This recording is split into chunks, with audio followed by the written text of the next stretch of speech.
Item ಯಾವುದೇ ಇರಲಿ try ಮಾಡಿ ಆಚಿ ಚಿಕನ್ ಮಸಾಲಾ. ಆಚಿ ಚಿಕನ್ ಮಸಾಲಾ 8 ದಿನಗಳ ಬಳಿಕವೂ ಕೂಡ ಅಮೆರಿಕ ಇಸ್ರೇಲ್ ಇರಾನ್ ವಿರುದ್ಧದ ದಾಳಿ.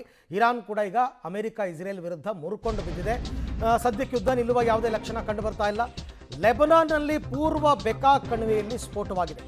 ಇದು ಇಸ್ರೇಲ್ ನಡೆಸಿರ್ತಕ್ಕಂಥ ವೈಮಾನಿಕ ದಾಳಿ. 12 ಮಂದಿ ಬಲಿಯಾಗಿದ್ದಾರೆ.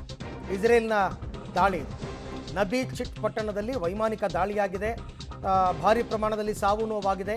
ಲೆಬನಾನ್ ಆರೋಗ್ಯ ಸಚಿವಾಲಯದಿಂದ ಈ ಮಾಹಿತಿ ಈಗ ಸದ್ಯಕ್ಕೆ ಲಭ್ಯ ಆಗಿದೆ. ಲೆಬನಾನ್ನಲ್ಲಿ ಪೂರ್ವ ಬೆಕಾ ಕಣಿವೆಯಲ್ಲಿ ನಡೆದಿರ್ತಕ್ಕಂಥ ಸ್ಫೋಟ, ಇದು ಇಸ್ರೇಲ್ ದಾಳಿ. ಇಲ್ಲಿ ತನಕ ನಾವು ನಿಮಗೆ ಹೇಳಿದ್ದು ಇರಾನ್ ದಾಳಿ, ಈಗ ಇದು ಇಸ್ರೇಲ್ ದಾಳಿ. ಈ ಬಗ್ಗೆ ಮತ್ತಷ್ಟು ಮಾಹಿತಿ ನನ್ನ ಕೊಲೀಗ್ ಶಬೀರ್ ಅವರಿಂದ ಪಡ್ಕೊಳ್ಳೋಣ. ಶಬೀರ್, ಈಗ ಇಲ್ಲಿ ತನಕ ನಾವು ಇರಾನ್ ಬಗ್ಗೆ ಮಾತಾಡ್ತಾ ಇದ್ವಿ, ಇರಾನ್ ದಾಳಿ ಬಗ್ಗೆ. ಬಟ್ ಇಸ್ರೇಲ್ ಅವರು ಏನೋ ಸುಮ್ಮನೆ ಕೂತಿಲ್ಲ ಅಂತ ಅನ್ಕೋತೀನಿ. ಎಲ್ಲೆಲ್ಲಿ ಟಾರ್ಗೆಟ್ ಮಾಡಿದ್ದಾರೆ, ಏನು ಹಾನಿಯಾಗಿದೆ? ನೋಡಿ, ಇಸ್ರೇಲ್ ಭಾಳ ಸ್ಪಷ್ಟವಾಗಿ ಒಂದು ಇರಾನ್ನ ಪ್ರಮುಖ ನಗರಗಳನ್ನು ಟಾರ್ಗೆಟ್ ಮಾಡ್ಕೊಳ್ತಾ ಇರುವಂಥದ್ದು. ಅದರ ಜೊತೆಗೆ ಲೆಬನಾನನ್ನು ಕೂಡ ಗುರಿಯಾಗಿಸ್ಕೊಂಡು ದಾಳಿಯನ್ನು ಮುಂದುವರಿಸುವಂಥ ಕೆಲಸವನ್ನು ಮಾಡ್ತಾ ಇದೆ. ಮುಖ್ಯವಾಗಿ ಈಗ ಹೆಚ್ಚು ಲೆಬನಾನ್ನ ಮೇಲೆ ಫೋಕಸ್ ಮಾಡದಂತೆ ಕಾಣಿಸ್ತಾ ಇರುವಂಥದ್ದು ಇಸ್ರೇಲ್. ಹೆಜ್ಬುಲ್ಲಾ ಅಲ್ಲಿ ಭಾಳಷ್ಟು ಸಕ್ರಿಯವಾಗಿ ಕೆಲಸ ಮಾಡ್ತಾ ಇದೆ ಮತ್ತು ಇಸ್ರೇಲ್ನ ಮೇಲೆ ನಿರಂತರವಾದಂಥ ದಾಳಿಯನ್ನು ಮಾಡ್ತಾ ಇರುವಂಥದ್ದು. ಹೀಗಾಗಿ ಹೆಜ್ಬುಲ್ಲಾವನ್ನು ಮಟ್ಟ ಹಾಕುವಂಥ ದೃಷ್ಟಿಯಿಂದ ಲೆಬನಾನ್ನ ಮೇಲೆ ತನ್ನ ದಾಳಿಯನ್ನು ತೀವ್ರಗೊಳಿಸುವಂಥ ಕೆಲಸಗಳು ಕೂಡ ಆಗ್ತಾ ಇದ್ದಾವೆ. ಕಳೆದ 3-4 ದಿನಗಳಿಂದ ಬೈರುತ್ ಸೇರಿದಂತೆ ಸುತ್ತಮುತ್ತಲಿನ ಪ್ರದೇಶಗಳ ಮೇಲೆ ದಾಳಿಗಳಾಗ್ತಾ ಇತ್ತು.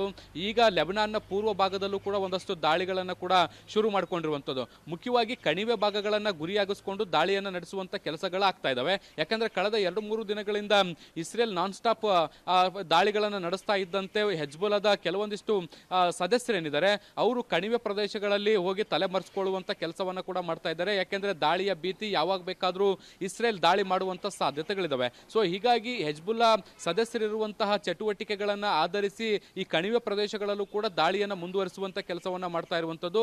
ಆ ಮೂಲಕ ಭವಿಷ್ಯದಲ್ಲಿ ಹೆಜ್ಬುಲ್ಲಾದಿಂದ ಆಗುವಂಥ ದಾಳಿಗಳನ್ನು ಕಡಿಮೆ ಮಾಡುವಂಥ ದೃಷ್ಟಿಯಿಂದ ಅಲ್ಲಿ ಸಂಪೂರ್ಣವಾಗಿ ನಾಶವನ್ನು ಮಾಡುವಂಥ ಕೆಲಸವನ್ನು ಮಾಡ್ತಾ ಇದೆ.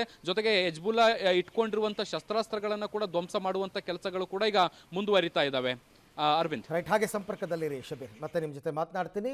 ಇಸ್ರೇಲ್ ಈಗಾಗಲೇ ಅಮೆರಿಕದಿಂದ ಮತ್ತಷ್ಟು ಶಸ್ತ್ರಾಸ್ತ್ರಗಳನ್ನು ಖರೀದಿ ಮಾಡಿಕೊಂಡಿದೆ. ಯುದ್ಧೋನ್ಮಾದದಲ್ಲಿ ಮುನ್ನುಗ್ತಾ ಇದೆ. ಯಾರೂ ಕೂಡ ಸೋಲೊಪ್ಪೋದಕ್ಕೆ ರೆಡಿ ಇಲ್ಲ. ಇರಾನ್ ಆಗಿರ್ಬೋದು, ಇಸ್ರೇಲ್ ಆಗಿರ್ಬೋದು, ಯಾರಾದರೂ ಒಬ್ರಿಗೆ ಬುದ್ಧಿ ಕಲಿಸಲೇಬೇಕು ಅಂತ ಪ್ರಯತ್ನಗಳು. ಆದರೆ ಇಸ್ರೇಲ್ಗೆ ಅಮೆರಿಕಾದ ಸಪೋರ್ಟ್ ಜೋರಾಗ್ತಾ ಇದೆ. ಎಷ್ಟು ದಿನ ಇದನ್ನು ತಡೆಗಟ್ಟೋದಕ್ಕೆ ಇರಾನ್ ಕೈಲಿ ಸಾಧ್ಯ ನೋಡಬೇಕು. ಯಾಕೆಂದರೆ ಇರಾನ್ ಅವರು ನೇರವಾಗಿ ಅಮೆರಿಕ ಮೇಲೆ ದಾಳಿ ಮಾಡ್ತಾ ಇಲ್ಲ, ಮಾಡೋಕ್ಕಾಗಲ್ಲ, ದೂರ ಇದೆ.